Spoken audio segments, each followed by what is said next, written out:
Si vous allez à Londres, il faut visiter le British Museum, même si ce n'est pas votre tasse de thé. Le British Museum compte 6 millions de visiteurs par an et s'affiche comme le site touristique le plus fréquenté de la Grande-Bretagne. Comme dans la plupart des musées du Royaume-Uni, l'entrée est gratuite. Mais vous devez réserver par Internet votre horaire de passage. Et on comprend pourquoi. Oh non, je ne vais pas tout vous montrer, c'est impossible. Mais je vais vous présenter quelques objets de l'ancienne Égypte, que j'affectionne particulièrement. Au centre du musée, nous voyons la salle de lecture, supportée par une immense verrière, qui représente la plus grande place vitrée d'Europe. Au centre donc se trouve la grande salle de lecture avec son immense bibliothèque. Dans ce grand espace, on accède à l'une des plus intéressantes collections d'antiquités égyptiennes, dont la pierre de Rosette qui a permis à Champollion de déchiffrer les hiéroglyphes. Cette pierre de 760 kg est écrite en 3 langues. Égyptien en hiéroglyphes, égyptien démotique et alphabet grec. Le papyrus d'Ani date de la 18e dynastie. La 18e dynastie, moins 1550, moins 1292, est souvent assimilée à l'apogée de la civilisation égyptienne antique. En 1898, Sir Ernest Alfred Thompson Wallis Budge. Pour pouvoir exposer le papyrus, il n'hésita pas à le découper en 37 feuillets. À l'origine, le papyrus d'Ani mesurait environ 23 mètres de long, sur 39 cm de hauteur. La pesée du cœur est l'une des scènes les plus importantes du livre des morts. C'est ce qu'on appelle la psychostasie. Ani et sa femme avancent respectueusement.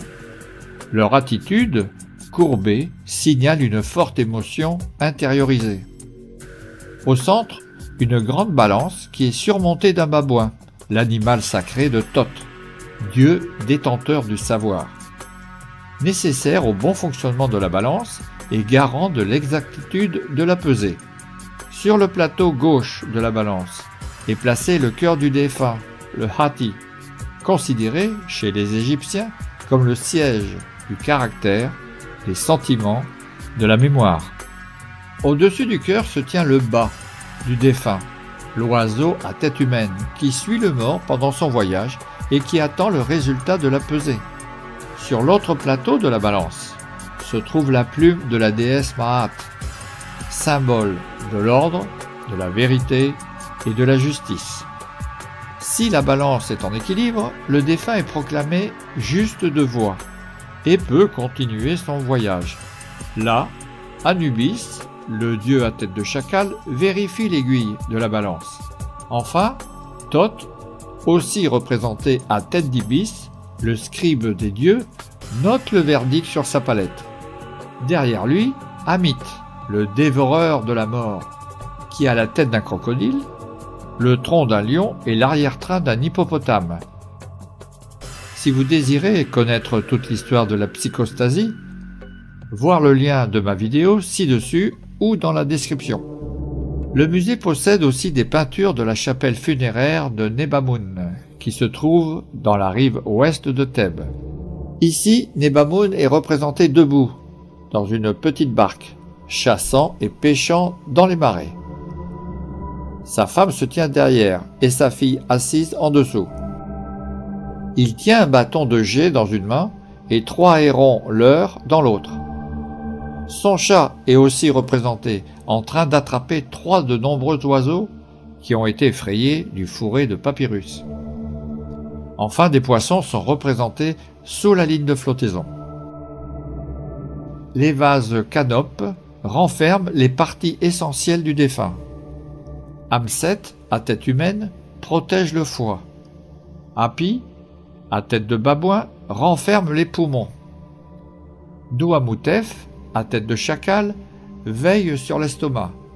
et Québensénouf, à tête de faucon, surveille les intestins. Les vases canopes étaient placés au pied de la momie ou du sarcophage. On en a trouvé de nombreuses représentations de ces vases canopes.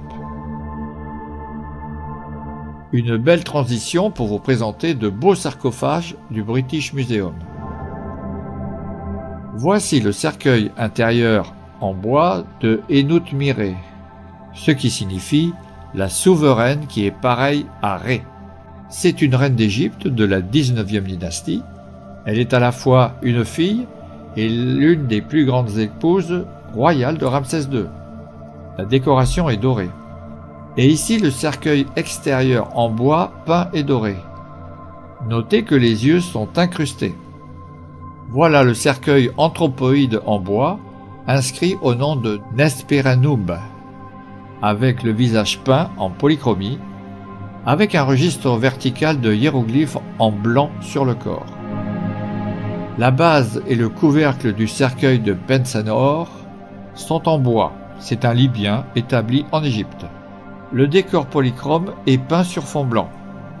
Portant perruque et collier, le couvercle est décoré de signes religieux, dont les représentations d'Osiris, des 4 fils d'Horus, Thoth et Isis, et d'une prière à Osiris. Les particularités comprennent la vignette montrant Anubis pesant le corps du défunt, que nous avons détaillé plus haut, et l'emblème d'Osiris suspendu au-dessus du collier. Voici le sarcophage en bois, en figuier sycomore, de Denitenanum, prêtre d'Amon. Le visage possède des yeux qui ont été incrustés dans le masque en bois. Remarquez que les mains sont en relief. Puis la représentation du dieu solaire protégeant la poitrine, avec Osiris, flanqué d'Isis et de Nephthys, avec les ailes levées dans un geste de protection. De part et d'autre sont flanquées 6 vignettes. Le défunt vénère des manifestations du dieu solaire. La vache d'Hathor et le taureau de Ptah Sokar Osiris se tiennent devant les montagnes où se trouve la tombe du défunt. Enfin en bas les 4 fils d'Horus avec des chacals en dessous. Il y a encore beaucoup de sarcophages à découvrir et à décrypter les symboles religieux qui y sont représentés. Vous voyez, je vous laisse le soin d'y aller et de les découvrir. Voici la tête du pharaon supposé d'Amenophis III. Elle est issue d'une statue géante trouvée à Thèbes et datant de 1390 avant Jésus-Christ. Amenhotep III, fréquemment appelé Amenophis III, d'après la transcription grecque, est le 9e pharaon de la 18e dynastie. À sa mort, son fils lui succède en tant que Amenhotep IV, nom qu'il changera pour adopter celui qui le rendra célèbre, Akhenaton. Il y a encore de magnifiques choses à voir au British Museum. Voyez-vous, si vous êtes arrivé à la fin de cette vidéo sans prendre d'aspirine, c'est que culturellement, vous êtes intéressé. La civilisation de l'Égypte ancienne a encore beaucoup de choses à nous dévoiler.